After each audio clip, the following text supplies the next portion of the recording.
Expose video versus Martin Romualdez ilalabas na. At eto, Willie Revillame may panibagong pasabog. So grabe ito, no?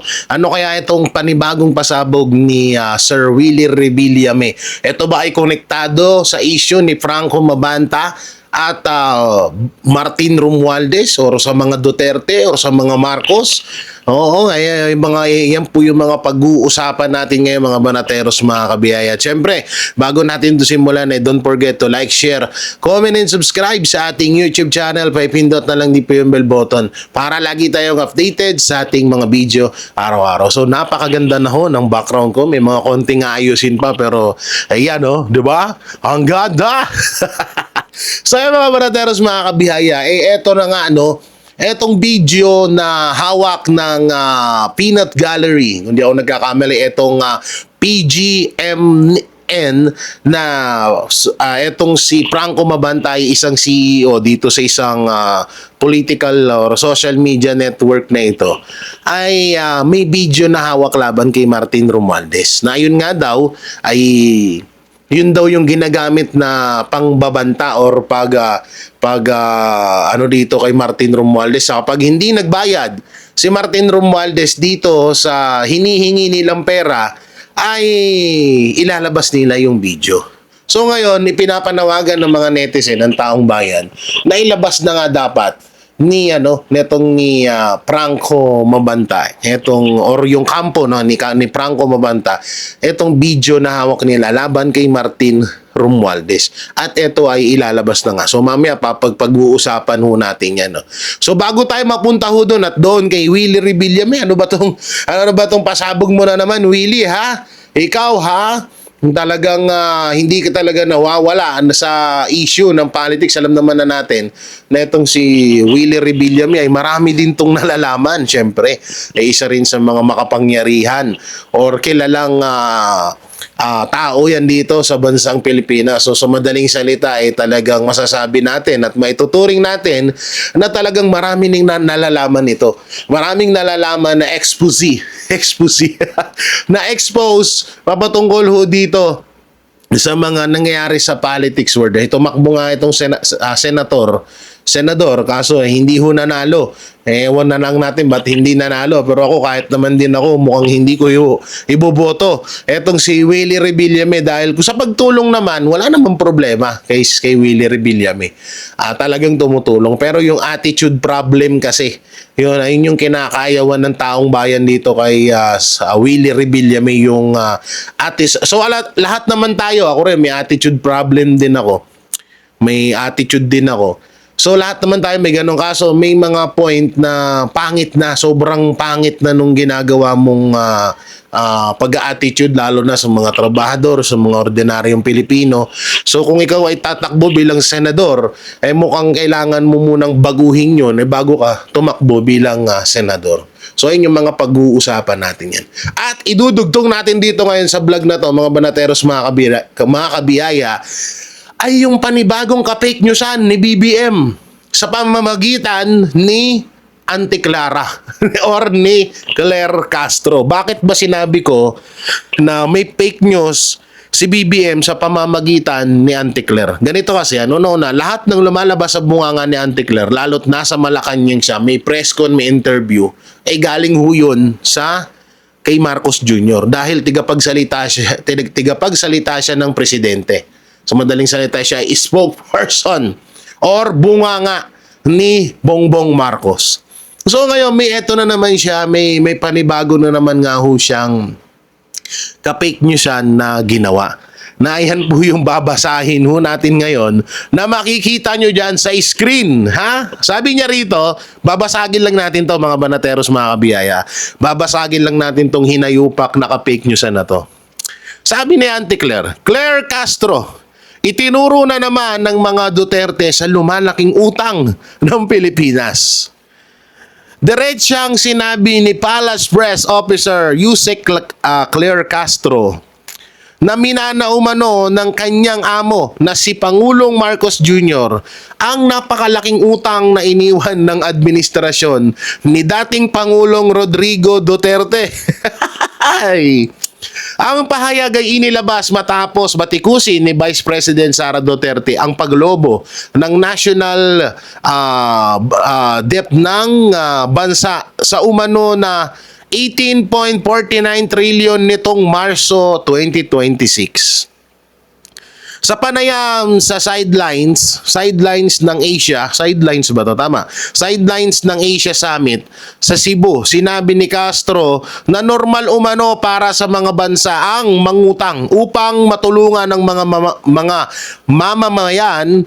Ngunit iginiit niyang hindi lamang sa kasalukuyang administrasyon nagsisimula ang paglobo ng utang. Okay, stop muna tayo dyan. No? Dito may mali na rito. Mga banateros, mga kabiyaya, may mali na. Hindi po katwiran or parang hindi po na uutang ka. Na, ito, sinasabi niya kasi dito na natural lang daw, no, na mangutang. Normal lang daw na mangutang ang isang bansa, no, ang dahil sa lumulobong dahil daw para matulungan yung mamamayan. Alam nyo, hindi ho normal yun, no. Una-una, iniwanan ng bansang Pilipinas na naging okay na ang bansa natin kaso nung pinasok ni Marcos Jr. doon nagka-leche-leche.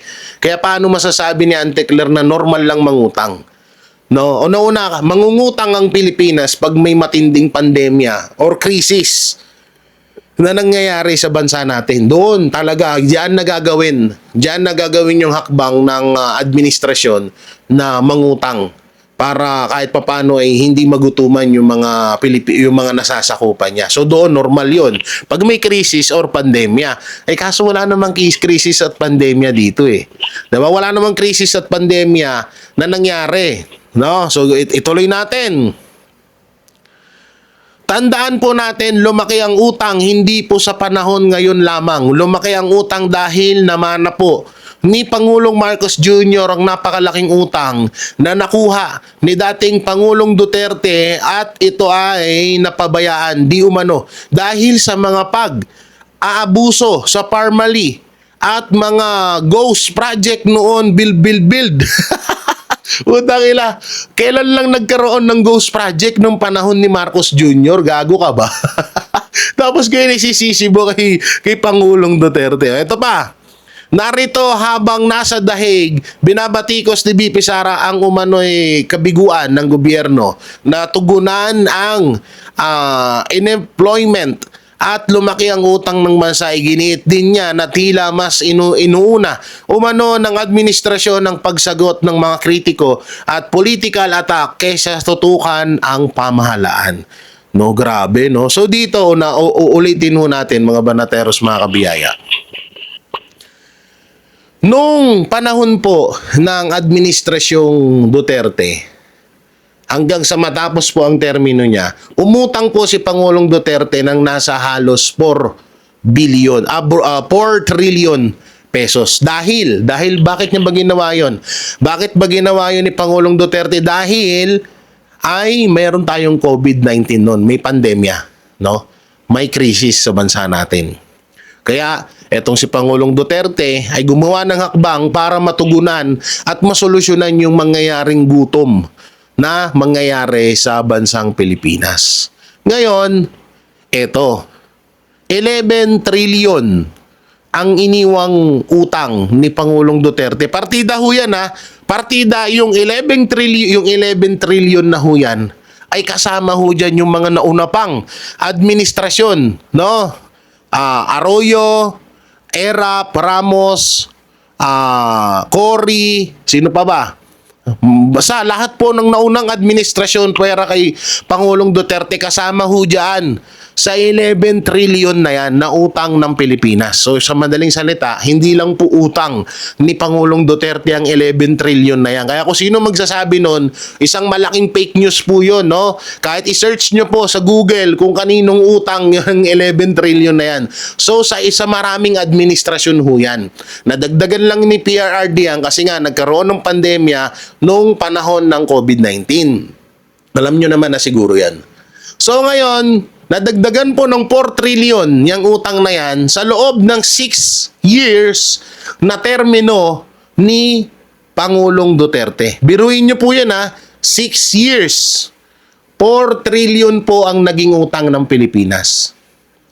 Ngayon, eto, 2022, umupo si Marcos Jr. bilang presidente ng bansang Pilipinas na meron tayong utang na 11 trillion.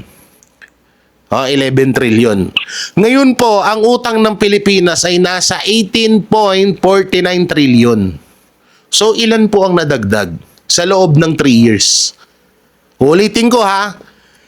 Noong panahon ni Pangulong Duterte, sa loob ng 6 years, 4 trillion lamang ang nautang ni Pangulong Duterte. Pero ngayon po, sa panahon ni Marcos Jr., sa loob ng 3 years, 3 years pa lamang, ay nasa 7.49 trillion na po ang utang ng bansang Pilipinas. Kaya paano mo masasabi, Auntie Claire, na yung utang ng Pilipinas ay kasalanan ng mga Duterte? Tanga ka ba? Bobo puta. Naturingan attorney ka, napakatanga mo. Tsaka napaka-fake news mo, sobrang fake news mo. Kahit saan ho natin tignan, Google, saang libro, saang pwede nyong balikan yung para makita nyo kung ano talaga yung record. Naka-record naman po yan. No, naka-record naman po yan. Sabihin na natin na kahit 12 trillion pa ang naiwan ng Pangulong Duterte or 13 trillion, 14 trillion, 'di ba? Walang-wala pa rin yan sa utang ngayon ni Marcos Jr. sa loob ng 3 years. 7.49 trillion ang nadagdag sa utang natin. Tapos isisisi mo kay Pangulong Duterte, gaga ka ba? Gago ka ba? 'Di ba? Kasi rauluhan 'yan, may damage. Alam nyo, sa totoo lang, yung nagsasabing magpa-check up na si BP Sara. Asan na ba yan? Hanapin natin ha. Baka makita ko pa dito eh.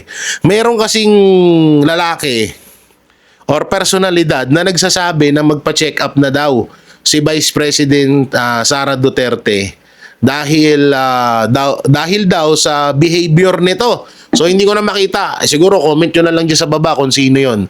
Siguro mas kailangan po ata ni Auntie Claire ang magpa-check up dahil sa ginagawa niya sa nangyayaring ka-fake news sa kanya ngayon. Kasi grabe, ang tindi.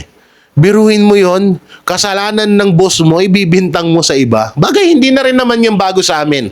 Hindi na rin bago sa amin yung ginagawa nyo na yan. Normal na sa amin yan at paulit-ulit nyo naman talagang ginagawa yan. Pero alam ng mga Pilipino na lumaki ang utang ng bansang Pilipinas dahil kay Marcos. 'Di ba? Dahil kay Marcos Jr. At ang pinaka nakakapagtaka, lumaki ang utang ng Pilipinas na wala namang proyekto.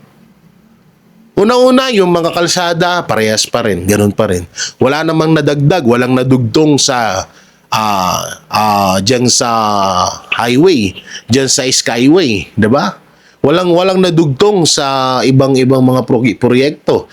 Yung ibang mga proyekto, ano pa, naantala pa, 'di ba? So saan napunta yung 7.49 trillion na utang ng Pilipinas? Doon tayo magtataka. Tapos ngayon, ituturo mo sa mga Duterte, bakit sa loob ng 3 years sa pagtaas ng utang ng Pilipinas na halos mag-8 trillion na? Si Pangulong Duterte ba ang nakaupo? 'Di ba yung boss mo na si Marcos Jr., ang tanga mo naman, Auntie Claire. Kaya lagi ka nabibingo dahil diyan sa ka-fake newsan mo na yan. Huwag ganun. Alam mo, Auntie Claire, yung mga pinaggagawa mo, hindi nagpi-feedback yan sa mga Duterte. Hindi yan na nakakasira sa mga Duterte. Alam mo kung saan nakakasira yan? Sa amo mo. No? Diyan kay Marcos Jr. Biruin mo, alam ng buong sambayan ng Pilipino kung magkano yung utang ng Pilipinas nung pagtapos ng termino ni Pangulong Duterte. Partida, nagka-pandemya pa nun. Eto na lang ang pinakatanong. What if, huwag naman sana, na kung siguro nagka-pandemya pa sa panahon ni Bongbong Marcos Jr., di ibig sabihin triple ang utang nila. 'Di ba? Triple ang utang ngayon ng Pilipinas. Baka nasa 30 trillion na 'yan. 'Di ba? Baka nasa 30 trillion na yan kung sakaling magka-pandemya. So sana wag.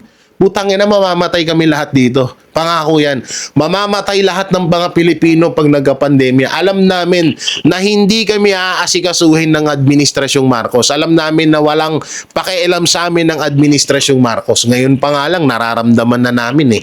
What if pa pag nagkaroon pa ng pandemya? Kaya mga banateros, mga kabiyaya, wag na wag ho kayo maniniwala dyan sa fake news queen ng Administrasyong Marcos na si Claire Castro. So tutusin, yung mga sinasabi ni Auntie Claire, galing yan kay Marcos Jr. Tiga pagsalita nga siya, diba? So, ibig sabihin, yung sinasabi ni Auntie Claire, ay yan mismo ang sinasabi ni Marcos Jr. So, ibig sabihin, sinasabi ni Marcos Jr. or ni BBM na lumaki ang utang ng Pilipinas ay dahil kay Pangulong Duterte. Ang galing mong kupal ka. Kupal, kupal, kupal. Kaya mga banateros, eto mabalik na tayo dito sa issue ni Romualdez at Franco Mabanta. Dito nga ay kinwestiyon po ni Attorney Rowena Guanzon etong mga peking pera na ginamit ng NBI. So eto po, makikita nyo sa screen, babasahin ho natin yung buong detalye ng komento ni Attorney Rowena Guanzon. So eto, basahin natin. Alam nyo pala ang gagawan ng peking pera sa rekto, ba't di nyo hinuhuli? Sabi ni Attorney Rowena Guanzon. Naku po, mukhang mukhang nape-pressure ngayon ng NBI dahil dito sa ginawa nila. So basahin natin, no? Mas lalong umiinit online ang usapin kaugnay sa pag-aresto kay Peanut Gallery Media Network founder Franco Mabanta matapos muling banata ni dating COMELEC at COA Commissioner Attorney Rowena Guanzon ang National Bureau of Investigation or ang NBI. Kaugnay ng paggamit umano ng budol money sa entrapment operation. Sa kanyang bagong social media post, dinaretsang kinwestiyon ni Attorney Rowena Guanzon ang naging pahayag ni NBI Director Attorney Melvin Matibag na ipinagawa umano sa rekto ang dummy bills na ginamit bilang market money sa operasyon. Alam nyo pala ang pagawaan ng peking pera sa rekto, ba't di nyo hinuhuli? So may punto naman talaga dito si Attorney Rowena Guanzon. Noon na rito ipiniliwanag ni Matibag na bahagi umano ng standard law of enforcement produce ang paggamit ng market money o tinatawag niyang budol money sa mga entrapment operation. Yun yung tinatawag po market money, ang tawag ko dyan budol money. Sa rekto po namin pinagawa yan sa ad ni Matibag. So kay Matibag talaga galing na sa rekto ipinagawa ang mga budol money. So ang katakataka dito, paano nalaman ng NBI at bakit hinahayaan ng NBI na may ganong pagawaan dyan sa rekto? Kaya medyo may point naman din talaga si Attorney Rowena Guanzon, di ba? May ano eh. Di ba? May punto eh. Kasi una-una, alam naman na natin na dumadami ang peking pera ngayon. Alam naman na natin yan na dati pa natin ding problema. Ako, naging tendero ako ng isda, naging tendero ako ng kakanin, or basta sabihin natin, naging tendero ako. At problema ko talaga yung peking pera na yan. Una-una, ang hirap din minsan malaman agad na peke yung pera. At maaari kasi na gamitin yan, no? Or gamitin ng sindikato na, uy, meron pala dun. Or baka mamaya ginagamit na, tapos baka hinahayaan ng NBI or ng administrasyon na gamitin ng mga sindikato yung mga pera na yan or magpagawa ng mga budol money doon. Naku po, ay mahirap yan ha. Oo, so tuloy. Nilinaw na NBI chief na hindi umano totoong 75 million cash ang buong perang ginamit sa operasyon. Wala pong pera na nilabas dyan si Martin Romualdez. May pang ibabaw po na totoong pera, dagdag pa niya. Kasunod nito, muling binalikan online ng isa pang naunang pahayag ni Guanzon kung saan kina-question niya kung sino-sino na umano ba talaga ang nahuhuli ng NBI. Believe ako sa sipag ng NBI ngayon. Matanong ko lang, sinong kakampi ng administrasyon na ang nahuli nyo? Di naman siguro santo ang lahat ng yan. O nga, no? Kasi isipin nyo, simula nung maupo si Matibag, ang na-actionan niya agad, etong si Sir Jason Sa. At ngayon, ang lumalabas pa sa iba't ibang social media platform, halos nasa 400 vloggers or social media influencer ang minamanmanan ng NBI. Baka nga isa na nga rin ako dun eh. Oy, wag naman. Wag naman, Attorney Matibag. Idol na idol ko po si BBM. Biruin nyo, bakit ko naging idol si BBM? Kauna-una ang presidente na nakakausap ng patay. Biruin mo, nakakausap niya daw yung tatay niya. Hindi ko sinabi yan. Sabi ni Auntie Claire yan, Attorney Matibag. Kaya idol na idol ko si BBM. Tsaka si BBM lang po ang kumakausap sa Bagyo na kapag pupunta rito ay magpaalam naman sana, 'di ba? O si BBM din 'yan. At si BBM lang ang nagsabing iipunin ng tubig tapos gagamitin sa tagtuyot, 'di ba? So sobrang galing po talaga ni Pangulong Bongbong Marcos. Kaya idol ko po 'yan. Kaya kung nanonood ka man, NBI Director Attorney Matibag, wag ako, iba na lang. So ayan, grabe itong pahayag ni Attorney Rowena Guanzon na bakit nga naman na hahayaan mo, or bakit yung mga ganyan na mga sarekto ng mga paggawaan ng peking pera hindi hinuhuli ng NBI. At bakit hanggang ngayon wala pa ring nahuhuli nakakampi ng administrasyon? Di ba? Kung ang Senado nga or ang Ombudsman nga ginamit ang statement or pahayag o ng 18 Marines at ni Gutesa laban kay Martin Romualdez at kay Saldico. So, hindi ba dapat gamitin din ng NBI yung statement ng 18 Marines at Gutesa? Kung sino yung mga tinuro nila doon ng mga nakatanggap na pera at yun ang imbestigahan ng NBI. Ako yung nagtatanong lang So hindi naman siguro masama magtanong sa NBI, 'di ba? Siyempre karapatan nating magtanong din dahil hindi nga natin alam kaya tayo nagtatanong. At speaking of pag-aresto ni Franco Mabanta at dito versus Martin Romualdez, ay eto nga yung video na gustong makita ng taong bayan. Nahawak-hawak umano ng Peanut Gallery Media Network. No, Peanut Gallery, tama ba? Peanut Gallery Media Network. So dito sa bidyong to, talagang atat na yung taong bayan na makita ang katinang tattoo ko. Dahil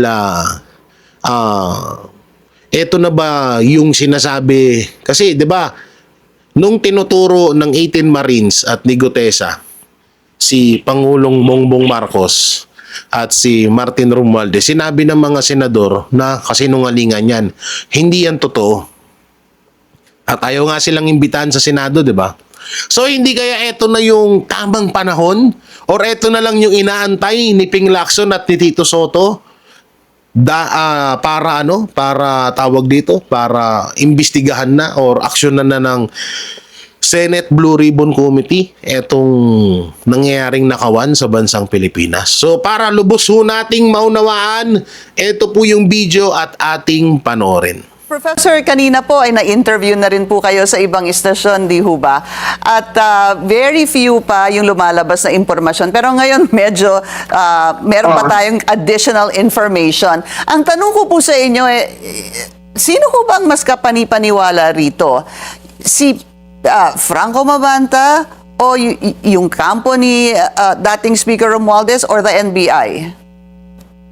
Siyempre po, dapat critical natin suriin yung sinasabi at hindi sinasabi ng iba't ibang panig. Ang malaking challenge talaga sa NBI sa ngayon, yung case build-up, dapat may karampatang informasyon kung paano talaga involved allegedly si Mabanta sa extortion. At ang kailangan nating linawin at this point, despite the limited information na meron tayo sa kasalukuyan, linawin natin na hindi po ito atake sa media, hindi po ito issue ng press freedom kaya ng binabanggit sa pahayag ng PGMN. Simple lang yung hamon natin sa PGMN sa ngayon. Simpleng tanong lang, bakit nandun si Mabanta at kung walang extortion na nangyari, bakit nandun yung mali-maletang pera na nagkakahalaga di umano ng 75 million? Para saan yung perang yon? At anong klaseng negosyo o transaction yung nangangailangan ng mali-maletang pera? Bakit hindi na lang simpleng bank-to-bank transfer kung legitimong business talaga yon ng PGMN or whatever business interests Mabanta has? At sabi mo nga, it happened at night. What kind of Yes, transaction exactly. actually happens? Okay. Alright. Dahil nga kanina po, meron pa tayong mga ilang tanong at hanggang ngayon, marami pa rin po akong tanong. Tama po yung inyong sinabi, kailangan ng case build-up. We need to find out more information about this. But from what we know, the Campo Franco Mabanta already said that he was set up. Ito ay dahil umano sa isang expose na kanilang ilalabas kay dating House Speaker Martin Romualdez, kaya daw nangyari ito. Sabi niya, they came to us. What is your appreciation of the defense of Franco Mabanta? Medyo hindi malinaw pa rin yung yung mga sinasabi nila kasi kung talagang may expose sila na 90 minutes daw na video na talagang mag-i-implicate sa isang high and powerful official, nasaan itong video na ito, at saka bakit yung framing ng pahayag pag may nangyari sa kanya sa kailalabas at video. Pinky, ilang taon na tayo o ilang dekada na tayo sa media, pero wala namang ganong panuntunan ang sino mang may-ari ng news media organization na pag may nangyari sa kanya sa kailalabas ang video o yung journalistic output, if you call it that. Dapat, pag ready na yung isang investigative piece o anumang journalistic output, i-release na po yan sa publiko. Wala na pong condition pa kung may mangyayari o wala. Ilabas na sana. At ito yung move natin sa PGMN. Maaga pa naman yung araw ngayon. Ilabas na nila ngayon na para magpapatunayan nila kung ano man yung video na meron sila. And kung ilabas po nila, ano po ang magiging malinaw? How will that answer the many questions we have? Actually, wala rin masyadong sagot, pero at least mapapatunayan nila na may ginagawa silang investigasyon hinggil sa isang high and mighty na powerful official na na-implicate din dito sa alleged extortion na ito. Posible kasi sasabihin ni na Mabanta na sila ay inosente, sila ay na-set up lamang. Pero kung talagang media savvy at political savvy si Mabanta, bakit siya papayag na ma-set up ng ganon-ganon na lamang? Mali-maletang pera ang pinag-uusapan natin dito. Kung talagang ayaw niyang ma-set up, dapat makikipagkita siya o makikipagtulong siya, hindi sa gabi, kundi sa isang public place in broad daylight, so to speak.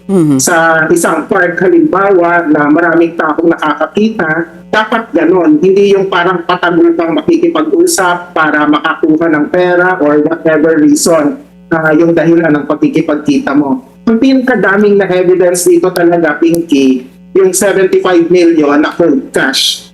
Kumbaga, bakit kailangan ng ganong kalaking pera at anong klaseng transaction ba ito? Kung hindi ito extortion, ano ito? Yun ang kailangan sagutin ng PGMN at this point. Kasi right now, hindi nire-refute yung pera eh. Exactly. Yeah. That's exactly my point. Kaya yung simpleng basic na tanong lang ulitin natin yung amount. If I'm not mistaken, 75 million pesos. Gabing-gabi ibinigay sa'yo.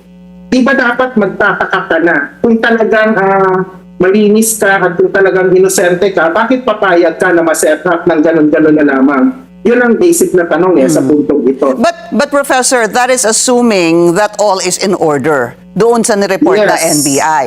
Hindi ho ba? Correct. Okay. Yes, that's a good point. Kaya nga dapat jaded rin tayo at critical din tayo sa sinasabi ng NBI kasi nga dapat pakikinggan din natin yung iba't ibang panig. Ang problema sa PGMN at saka kay Mabanta sa kasalukuyan, what they have is just simply a blanket denial without a clear presentation of the facts na pwedeng mag-refute dun sa mga sinasabi ng NBI. So, yun yung challenge sa PGMN. Nasaan yung point-by-point rebuttal lalo na po sa usapin ng pera. Kasi doon pa lang, mahina na yung claim nila na ito ay attack on press freedom. Huwag nilang ikumpara yung sarili nila sa mga tunay na periodista na biktima ng state repression tulad ng red tagging. And in fact, the irony here, Pinky, is, sorry for bringing this up, ang PGMN ang wagas pong mang red tag. At least dalawa sa mga anchor nila talagang nang red tag ng iba't ibang mga grupo. Sinabi niyo na nga, Professor, earlier, I think this is the second time you mentioned it, that this is not an attack on press freedom. Yes. You wanted basically to make that very clear. How should siguro po mainstream media handle this? Dahil the truth and the focus and what is most important here is obviously to be fair and to get to the bottom of things. Hindi ho ba? Kaya nga tama din yung inyong sinabi na kailangan talaga makilatis natin yung case build-up dito. Kasi meron pa pong sinasabi ngayon na last year pa daw umano ito. Yes. Kaya nga, magandang punto yan, Pinky. Kaya nga all the more that we should monitor the situation. At saka ito, ang unsolicited na suggestion sa mga kaibigan natin sa media, i-frame natin yung issue as a really commission or alleged commission of a crime. Hindi po dapat natin yakapin yung naratibo na ito ay atake sa press freedom o atake sa media. Totoo naman, may media repression na nangyayari sa kasalukuyan, pero hindi dapat ihalay ang PGMN dun sa iba't ibang manifestations of media repression. Yung pagmassacre sa Toboso 19, yung pagpatay kay RJ Ledesma, that is an example of culture of impunity and press freedom, attack on press freedom. Pero yung sa PGMN, extortion yan So dapat mas ganon yung pagtrato natin. Pero nevertheless, tama ka, pantayan pa rin itong kasong ito kasi it's a matter of national interest. Professor, ano ho ang dapat nating asahan at ano pa yung mga dapat sagutin sa mga susunod na araw? Ang challenge sa NBI po sana dapat forthcoming sa mga information, lalo na po sa case build-up. Kasi sa pagkakaalam po, ilang buwan na nilang minanmanan ito and gaya ng nabanggit mo kanina, last year pa meron ng alleged extortion attempt laban sa isang kampo ng isang politiko. So yun yung dapat na mailinaw sana sa publiko. Tapos yung PGMN, once and for all, please be forthcoming with the details na sinasabi ninyo na set up daw si Babanta at saka yung kasamahan niya na apparently taga PGMN din. Nasaan yung datos? Ano ginagawa nila dun sa country club? Ano ginagawa nila dun sa unang pinagkakitaan nila ng high-end hotel, wherever that is, sa Makati raw? Opo. So, mahalaga dapat yung mga detalyeng yon sa bahagi ng PGMN. And then, syempre, for the media, dapat balanse yung ating pagtingin. Ito, sinabi ng NBI, ito sana yung dagdag na impormasyon ng PGMN. And then, yung kampo ng isang politiko, Martin Romualdez, ano naman yung babanggitin nila. So, kailangan din makuha yung side po nila. Actually, on a last note, Professor, now that Yes. I'm thinking about it, because the camp of the former speaker was saying napadalan pa daw sila ng teaser. Siguro dapat din magsalita yung kampo ni Congressman Martin Romualdez at ilabas itong sinasabing supposed teaser. Teaser video. Yeah. All right. So yung mga banateros, mga kabiyaya, grabe to, Alam niyo, isa sa mga, kaya ko to pinanood. Sa tutusin, hindi ko kilala kung sino yung ini-interview ng bilyonaryo, kung siya ba ay pinklawan, dilawan, kung anong panig niya, wala akong pakialam. Pero dito kasi sa mga sinabi niya, may punto May point na may posibilidad na mangyari. Katulad na lang nito. Sabi doon sa video, sa interview, bakit kailangan pang i-expose ang pera, hindi na lang idaan sa bank to bank? No? Grabe, Oo nga, Bakit kailangan pang magpain ng pera sa harapan? Una-una, alam naman ni Franco Mabanta na isa rin siyang kilala. Kilalang personalidad dito si Franco Mabanta. Hindi nga lang siya maituturing na sikat na talaga, So, pero ito ay kilala at bilang CEO ng Peanut Gallery Media Network.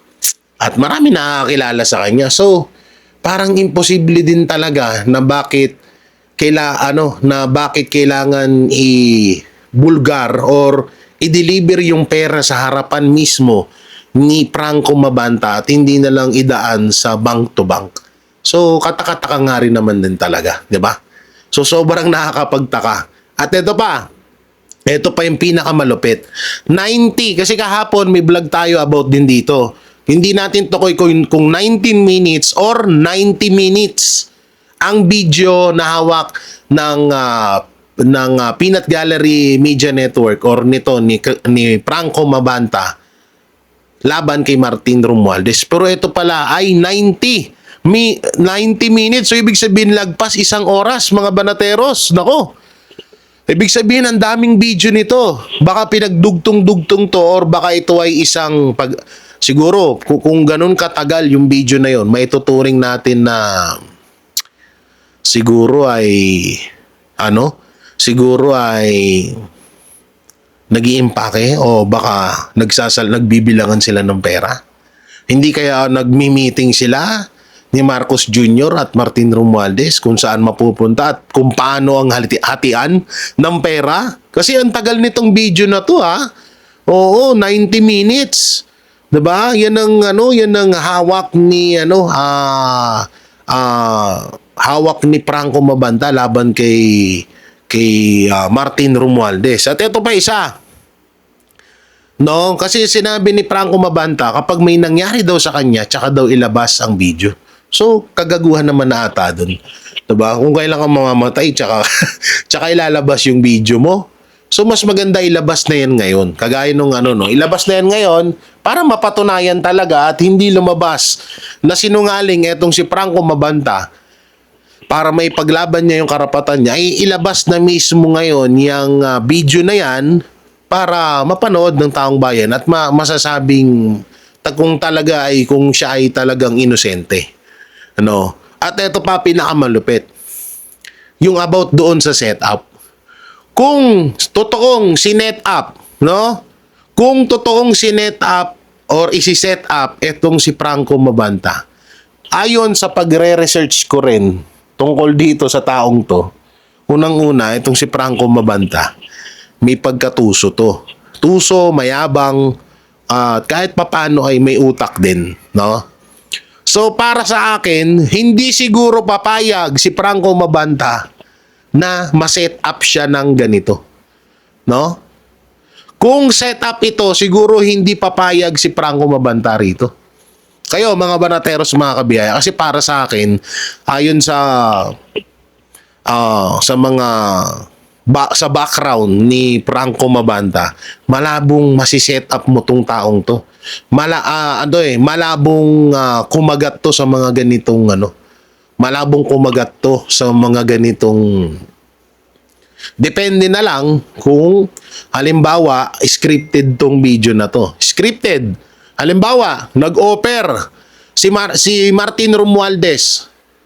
Nag-offer si Martin Romualdez kay Franco Mabanta ng sabihin na natin na 300 o baka yung pera na yun. Kasi sa tutusin, sa nawalang pera ngayon, barya na lang po yung mga milyones na yan. Sabihin na natin 200 million pesos. Aba, sobrang laki na ho nun. Kahit nga lang 100 million pesos, sobrang laki na ho nun. Kahit 50 million pesos, sobrang laki nun para sa atin. Pero para kay Martin Romualdez, barya lang yun.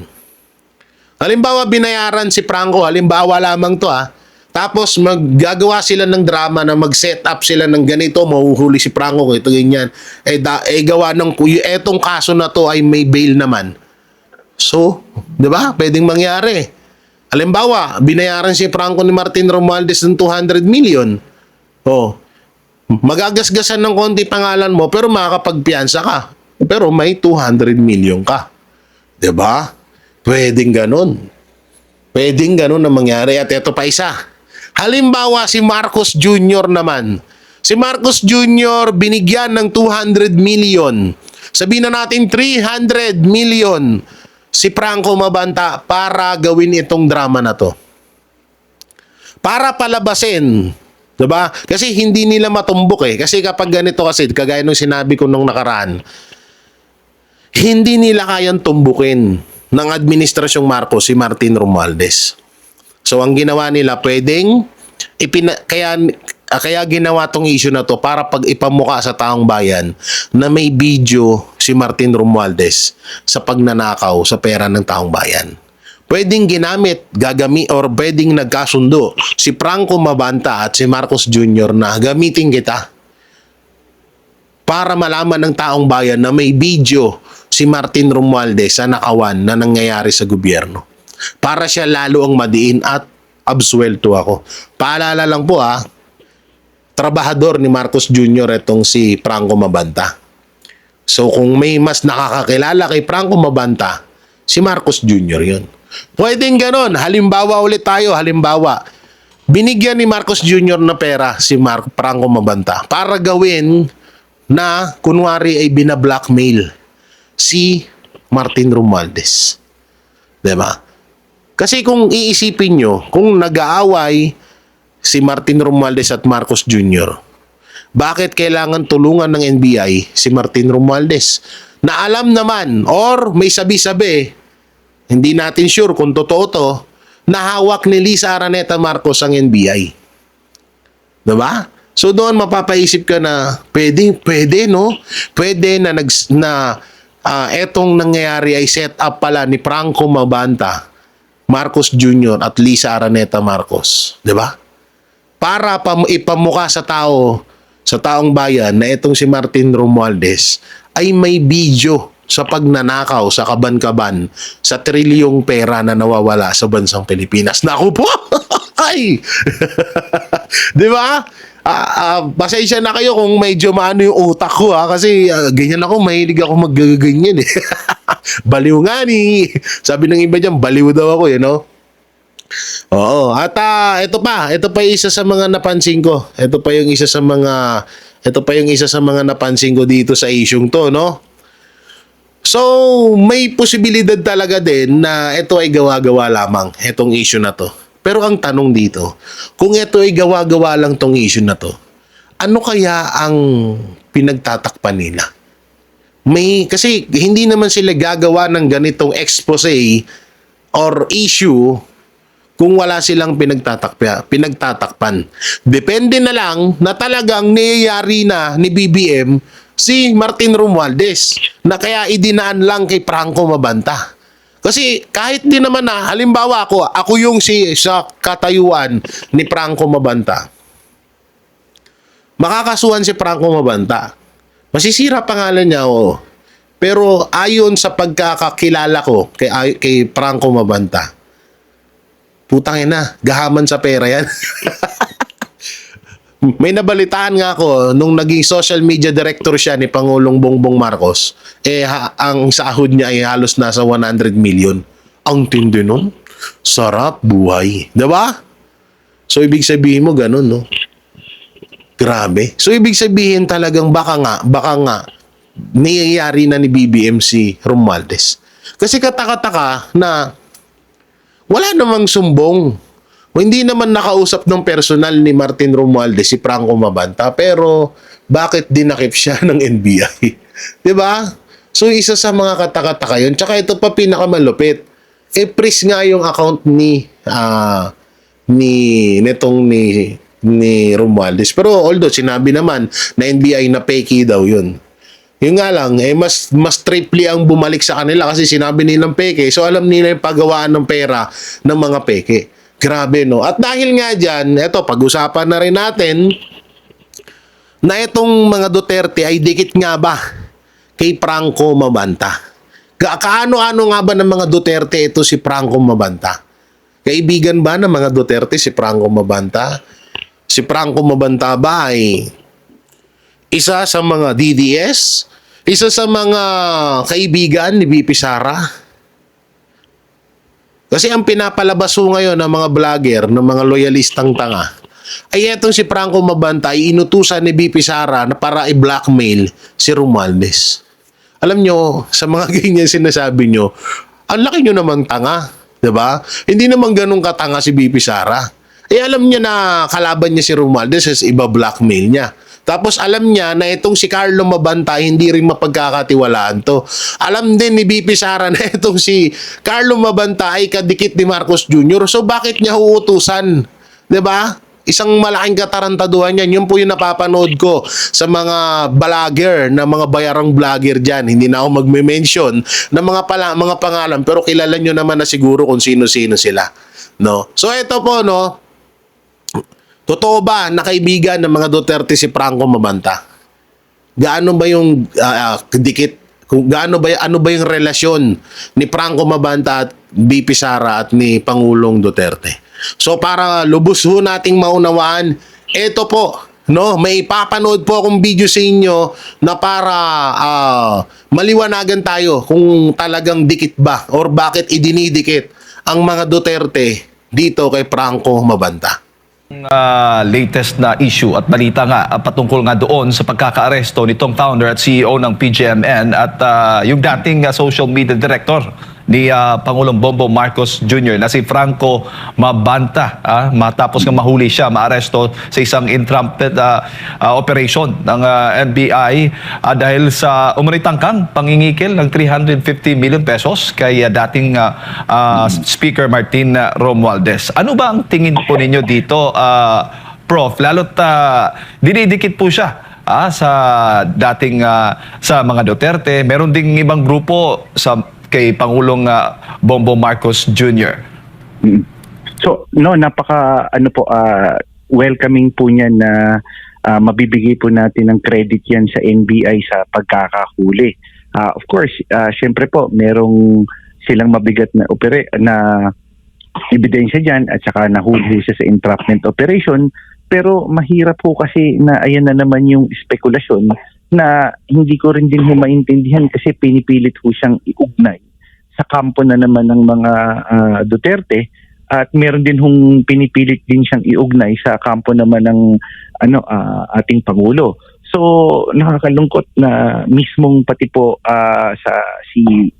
Press Officer Yusek Claire Castro biglang pihit po at nagpakita ho ng mga larawan na naman na pagtagli sa ating sa dating Pangulong Rodrigo Duterte na kung saan yung picture hindi naman siya siyempre ho ganun ka-conclusive kung titignan ho natin ho so kahit sino naman ho, maraming dahil politiko sila, marami naman ho nagpapapicture po sa kanila. So yun lang ho yung medyo nakakalungkot. Very welcoming ho kung meron siyang nagawang paglabag sa batas nahuli ho siya ng NBI, pero napakahirap naman ho na ayan na naman yung naratibo na ipipilit ho siyang idikit o i-associate ho sa kahit na sino hong kampo ho dito sa ating mga politiko po dito sa ating bansa. Opo, nagiging taktika na ba ito, Prof, pagdating sa politika, yung pagpapahid, pag-uugnay sa mga ma-impluwensyang mga political groups sa isang tao, isang personalidad tulad nito, na kung saan ay may... yes, go ahead. Yun ho yung mahirap, Sir Jade, kapag ho negatibo, positibo yung pagkakahuli, pero negatibo itong ginawa nitong mga taong ito, ipinipilit hong iugnay sa kahit na sino hong puwersa at kitang-kita ho natin yung naratibo at kitang-kita ho natin yung ini-spin ho sa ating taong bayan na kung saan talagang kahit na hindi ganun ho kalalim ebidensya o ganun ho kabigat yung mga bagay ho na nagtuturo ho sa kanila, napakarap ho pero unfair din ho na i-associate ho sila sa kahit na ho sinong puwersa o kahit na ho sinong mga personalidad, lalo na ho pagdating ho sa mga Duterte. Opo. Sa tingin po ninyo, anong ang dapat gawin siguro ng kampo ni Franco Mabanta, ng kanyang grupong PGMN para po malinawan yung publiko hinggil nga sa issue na yan? Siguro ang pinakamahalaga maglabas ho sila ng sarili nilang ebidensya. Andiyan naman ho yung korte at saka ang medyo katanungan dito yun din nga ho kung totoo man ho yung storya o impormasyon na meron sila bakit kung journalistic aspect ho yung titignan bakit hindi na lang ho ilabas at parang may inaantay pa So, yun, medyo nagtataka din ho yung atin ho mga kababayan as to the nature talaga nung ilalabas nilang impormasyon na yan doon sa kanila hong social media platform or network ho. Pero ang pinakamahalaga ho niyan kung wala nang patumpik-tumpik kung anumang impormasyon yung meron ho sila, ilabas na lang ho nila for the sake of the Filipino people and for the sake basically of truth and journalism nga ho, ika nga. Opo. Kasi kahapon ay naglabas din po ng pahayag itong si Franco Mabanta at sinasabing set up lamang itong pag-aresto sa kanya. Oo, kung set up man, yun nga po, tignan na lang ho natin ang pagdidesisyon ng korte at ng ang kanilang mga legal arguments kung talaga pong set up nga po yan. So, dun ho magkakaalaman din. Pero as of now or as of yet, bukod sa ibang issue o usapin ho yan, very unfair na i-associate ho siya sa kahit na sino hong political personalities at lalong-lalo na ho sa mga Duterte. Opo. Saan po dapat tingnan o dapat bantayan ng publiko mga ganito pong mga issue na ginagamit nga po na laban sa mga individual o personalidad na nasa politika?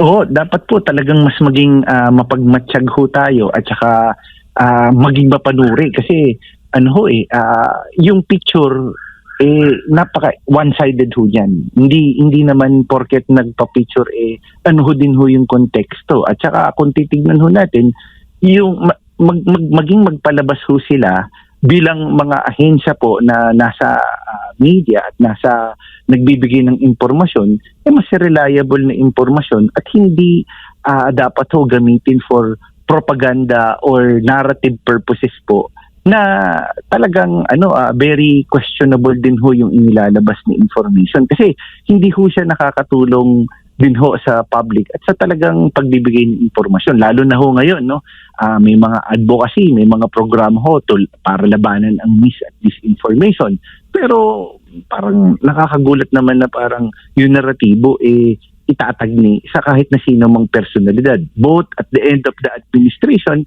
and the Dutertes for that matter. Kasi mabigat ho yung ginawang paglabag ho sa batas nitong nasabing personalidad na ito at unfair on both sides ho.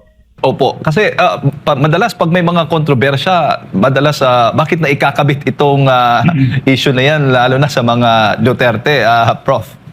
Yun din ho yung hindi natin alam yung parang kumbaga katulad nga ho nung nasabi ko kanina, everything that is negative parang i-hard sell na ikakabit o idudugtong sa mga Duterte, which is actually very unfair on the part kahit na sino rin din naman ho, pero most importantly kung titignan din ho natin kaya mas lalong nagre-react yung atin hong mga kababayan kasi parang ang layo naman parang ipinipilit. So yun ho nakakadagdag ho lalo ng inis.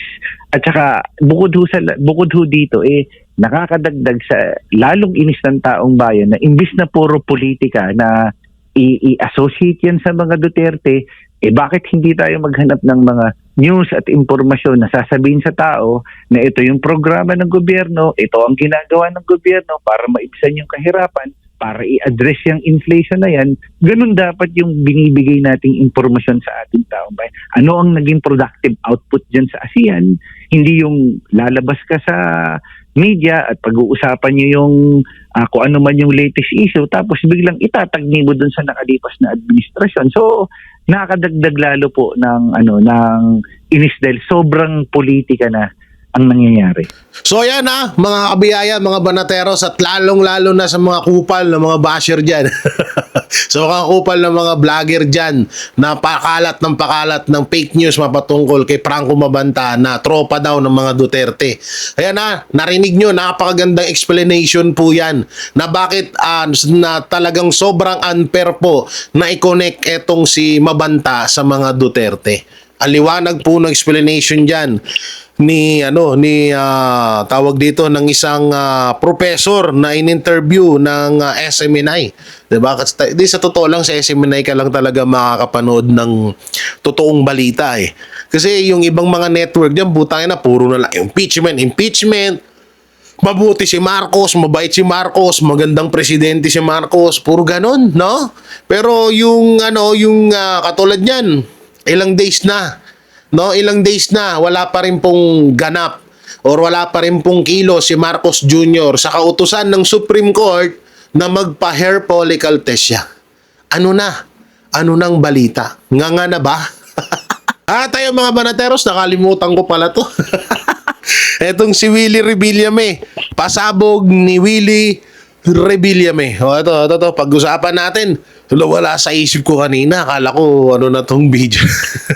Ngayon ko lang naalala. So ito, basahin natin na makikita nyo dyan sa screen. Sabi ni Willie, bawal daw akong tignan. Hindi nga kita kilala eh. Pinabulaanan ni Willie Revillame ang akusasyon ng dating umanong production intern na pinagbabawalan ng mga staff na tignan. Lapitan o kausapin ng TV host. Grabe Sa programa niya ang Willionario, iginit ni Willie na hindi niya kilala ang naturang intern. Huwag kayong maniniwala dyan na bawal daw akong tignan ni una, hindi ko po alam na OJT o mayroong naka-intern dyan sa mga estudyante. Paliwanag niya. Hinamon ni Willie ang dating intern na magpakita para makapag one-on-one sila. Nako. Oo, no? Talaga, no? Ito pa nga yung sinabi ni Willie Revillame doon sa, sabi niya rito, siraulong batang to, gusto mong sumikat pati ako gagamitin nyo. Paano mong masasabing bawal akong tignan? Lahat nga ng makikita ko, niloloko ko at binibiro ko.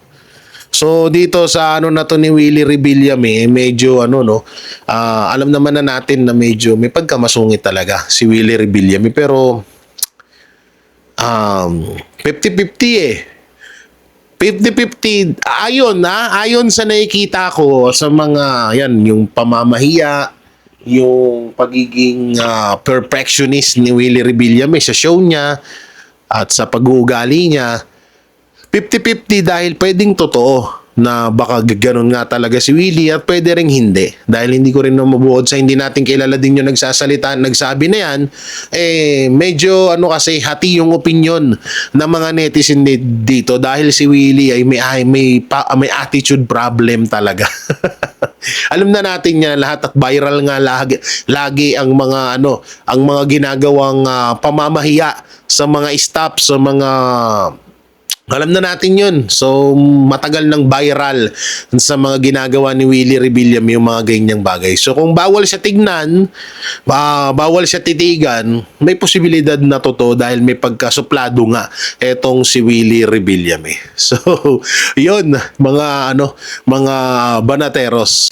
So, yun, mga banateros, mga kabiyaya, pong maiko-komento nyo dito sa mga napag-usapan natin, comment nyo lang po dyan sa baba. At syempre, don't forget to like, share, comment, and subscribe sa ating YouTube channel. Paipindot na lang din po yung bell button para lagi kayong updated sa ating mga video araw-araw. So maraming salamat. Ingat po kayo palagi. God bless and peace and bye-bye. Yan ang banateros, walang inuurungan. Pag tama palakpakan, pag mali ay babanatan. Yan ang banateros, boses ng ordinaryong Pilipino. Banateros ay walang makakaawan, walang inuurungan. Banateros.